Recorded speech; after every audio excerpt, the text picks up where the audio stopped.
The use of a hydraulic press is convenient for working on smaller parts or components off a stripped-down unit.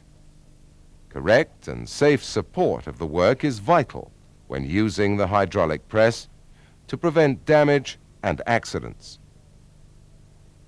Arrange suitable pressing plates in such a way that the load will not be transmitted through the rolling elements. Adjust the bed height to the closest convenient setting below the fully retracted press ram.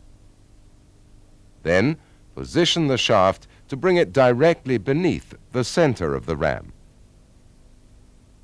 Ensure that any locking devices are removed from the shaft and then apply pressure carefully. The needle will jump, rise and fall, indicating that the shaft is moving down into the bearing. If a bearing or shaft will not shift when light to moderate pressure is applied, then don't force it. Another method of removal may be required, or it may be that you are pressing against an unseen lock or shoulder. Remove the assembly and thoroughly check, if possible, with the aid of the equipment's technical manual.